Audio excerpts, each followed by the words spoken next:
हिंदू संस्कृति में आषाढ़ी दूज का काफी ज्यादा महत्व होता है। कल आषाढ़ी दूज मनाई जा रही थी, तब जूनागढ़ के सोमनाथ क्षेत्र में मौजूद सत्ताधार धाम पर लाखों की तादाद में भक्त पहुंचे थे।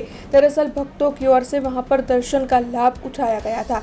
आषाढ़ी दूज के दिन वहां पर विशेष तरीके के धार्मिक आयोजन होते हैं, जिसमें शामिल होने के लिए बड़ी तादाद में भक्त वहां पर पहुंचे थे और साथ ही भक्तों की ओर से महाप्रसादी का लाभ भी लिया गया था।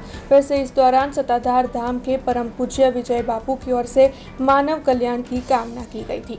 आज अमी जरे छे धरती ऊपर आभा मंडल मांथी महान अंतरात्मीओना आज आशीर्वाद जरे छे अने धरती माथे रहनारी दरेक पब्लिक ने सुख समृद्धि आरोग्य अने मानववाद अने मानव कल्याण थाय एवी मैं प्रभु पासे प्रार्थना करशुं, द्वारकाधीश पासे अने अमारा ईष्टदेव बिलेश्वर महादेव, अमारा गुरुकुल गीगा बापू अने अमारी परंपराना दरेक संतो आ परगणामां प्रातवासी कहेवाय छे, એટલે આ પરગણાને બહુ સુખ સમૃદ્ધિ અને શાંતિ મળે એવી અમારી प्रार्थना। जय आपा।